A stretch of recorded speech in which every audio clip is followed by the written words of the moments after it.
What's your take on Julio during his time, the spell that he's had here and the time that you've worked with him? So, like I said, when I worked with Julio, I was very pleased. He's a young guy with big potential.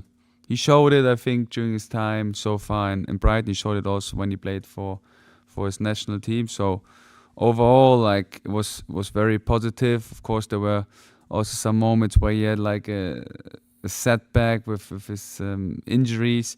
But overall, like, a young kid who wants to play football, where you really can feel the passion in him. So overall, it's very nice to work with him. Why do you think it hasn't worked out necessarily for him here? There are several reasons, but I wouldn't say that it didn't work. So some players like perform better in some environments. Some players struggle with some cultural things. But overall, I wouldn't say that it was a bad time if he would leave. So I think he's still a very young player with big potential. And if big clubs are interested in him, I wouldn't say that he didn't play it well or didn't had a good time here in Brighton. So you can see that there's a big interest in him because he has big potential, because he showed great stuff for us. So overall, there are some things that for sure could be better regarding the environment, regarding the culture things. But I think that it wasn't a bad period so far. Matt O'Reilly scored the goal against Fulham and equalised. Had a pretty good game and has been impressive in pre-season. There's still a little bit of speculation about him. How confident are you that he will be at Brighton come the end of the window? I'm very confident. Thank you. And just looking at, we've got about 11 days, I think, to the end of the window. Obviously, there was a bit of a coup for the women's team this week. It was announced that Michelle Adjumang is going to spend another season on loan at Brighton, which is great news for the club. I'm just wondering, are you knocking on the chairman's door, just hoping for a late present in the window for yourself? I'm not knocking on his door. Otherwise, I would have to travel always to London. So I'm happy living here in Brighton. We are in talks every day, so we know our thoughts, we know our both opinions. So let's see what happens. The window is still open, like you said, but I think it's very important that we have a very transparent communication, very open communication. We talk to each other almost every day, so it's very trustful, but let's see what happens. Do you think something might happen? There are always opportunities in football, so never say never in football. Big game at the weekend, Everton away, Everton beginning a new era, if you like, for the club. First game at a new home, new stadium. What's that like for the opposition manager and team to try and negate? Because you would think the atmosphere come 10-2 on Sunday will be absolutely rocking.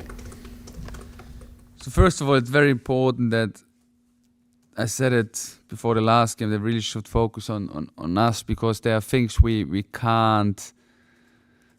might not expect, we might not can prepare for. There are unpredictable things that can happen. So these are all things we can't influence. So the focus should really be on our preparation. How can we be the best prepared team for this game?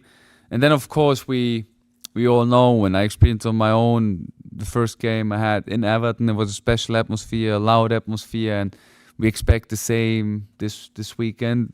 Everton supporters, they are known for being very emotional. They are known for being great supporters so positive, emotional, being known for being great supporters for their team. So we are looking forward for this atmosphere. We're looking forward to see the new stadium, but we are not there to be that nice club. We are there to win points, and that's our goal.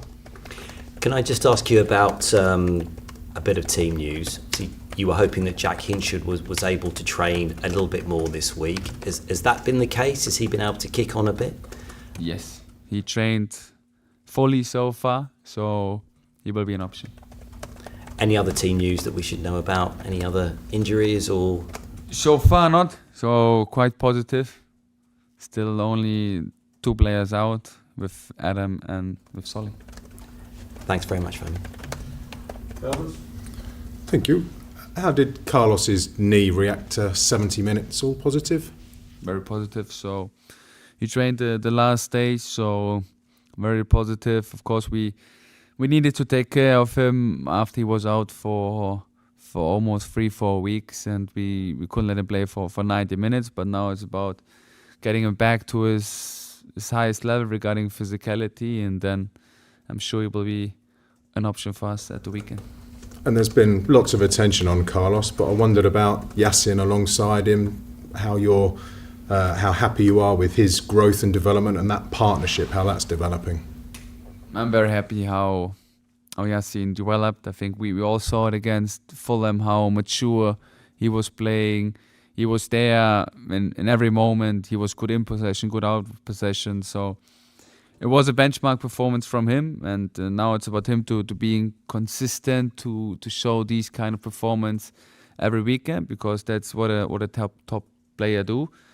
And the second thing is that I want that he takes more responsibility on the pitch, that he grow also as a communicator. So it's important for me that the players who are playing in the midfield, that they are loud, that they are communicative, because they can control a lot of players. They can control the striker, the winger, they are connected with the centre back. So they need to be a loudspeaker, they need to be a communicator in these areas. And I think it's very important that we have, although we are young in this kind of areas, with Carlos, with Yassin, with Jack, with Diego, and also Madureira, that we have like really players who can communicate with each other. And I think that's the main thing where we all have to develop.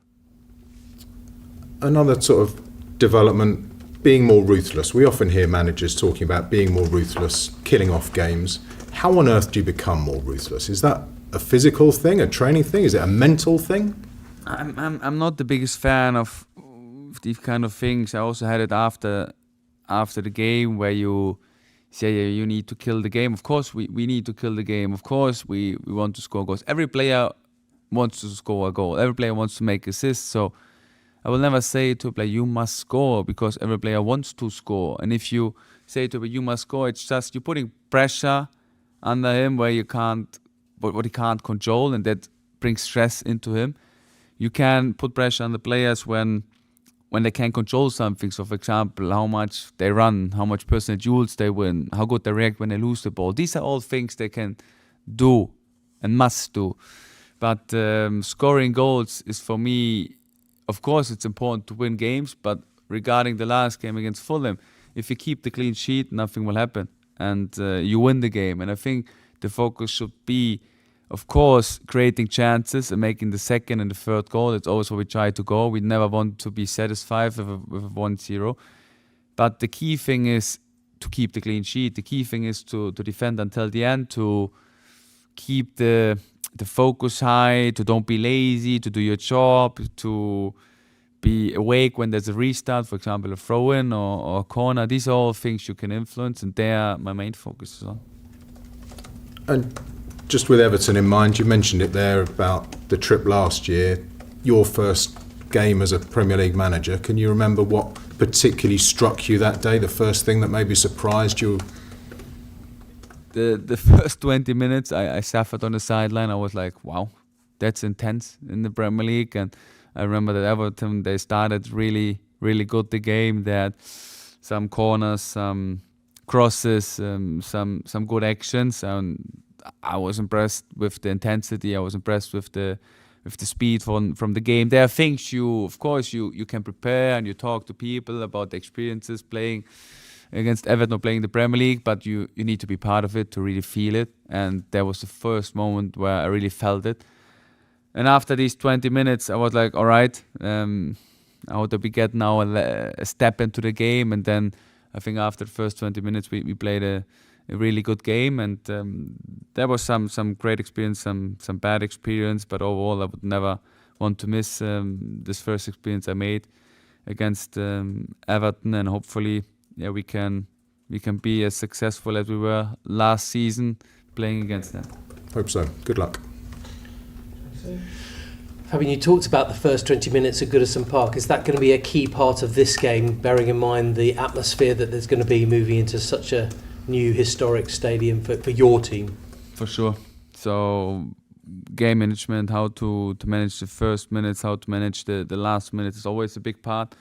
But I think they will be intense, they will be aggressive, they want to show their home fans something in their first appearance in the new stadium. So we have to be prepared for that. Like I said, for sure you can't prepare for everything, but that's the thing. We need to be calm, we need to be focused on ourselves, don't get too much emotional involved into these things, but be very resistant in these moments is a key thing. In terms of their squad, they haven't done that much business over the summer, but they brought in Jack Grealish. What do you make of David Moyes' team and what impact he could potentially make this season? So David Moyes' teams are always very, very organised, difficult to create chances.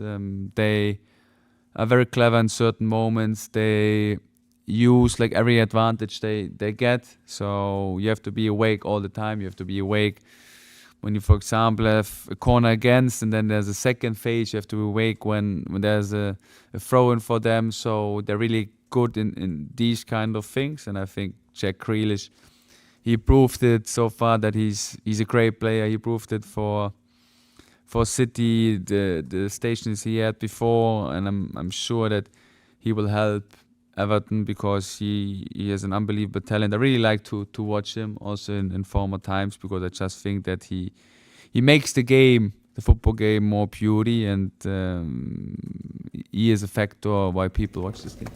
Yeah, he's an exciting player. You have an exciting player in Jorginho Ruta. It's about a year this week since he joined the club. How would you describe the first 12 months of working with Jorginho Ruta? Like he is as a person, positive, always smiling, always there to joke. But when it's work, then he knows, all right, now I have to switch on. So he's really good in finding the balance. He's a great connector, I would say. So he can connect with